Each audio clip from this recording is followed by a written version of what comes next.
रामू एक छोटे से गांव हरिपुर में रहता था। यह गांव हरे भरे खेतों और नदियों से घिरा हुआ था। यहाँ के लोग मुख्यतः कृषि पर निर्भर थे। गांव में चावल, गेहूं और सब्जियां उगाई जाती थी।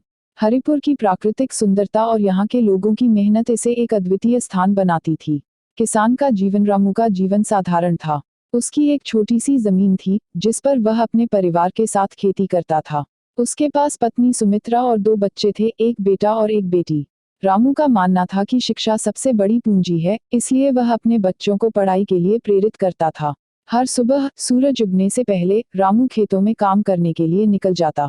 उसकी दिनचर्या में सुबह का हल निकालना, फसलों की देखभाल करना और समय पर सिंचाई करना शामिल था।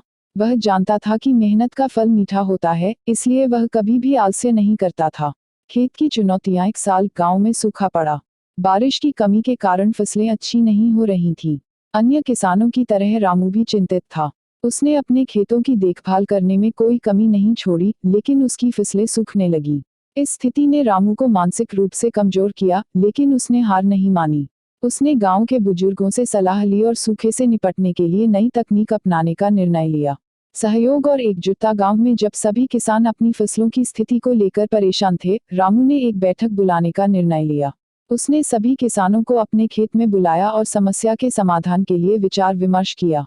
रामू ने सुझाव दिया कि सभी किसान मिलकर एक जलाशय बनाएं, जिससे बारिश के पानी को संचित किया जा सके। यह विचार सभी किसानों को पसंद आया। उन्होंने मिलकर काम करना शुरू किया। कुछ दिनों में उन्होंने एक बड़ा जलाशय बना दिया, जिससे गांव के सभी किसान लाभान्वित हो सके। यह सहयोग और एकजुटता गांव की सबसे बड़ी ताकत बन गई। फसल का समय। वर्षा हुई और रामू के खेतों में हरियाली छा गई। उसने अपने खेतों में मेहनत से उगाई गई फसलों की कटाई शुरू की।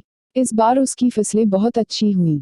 उसके पास इतना अनाज था कि न केवल अपने परिवार का भरण पोषण कर सका, बल्कि गांव के अन्य लोगों की मदद भी कर सका। रामू ने अपने अनाज को बाजार में बेचा और अच्छे दाम पर बेचा।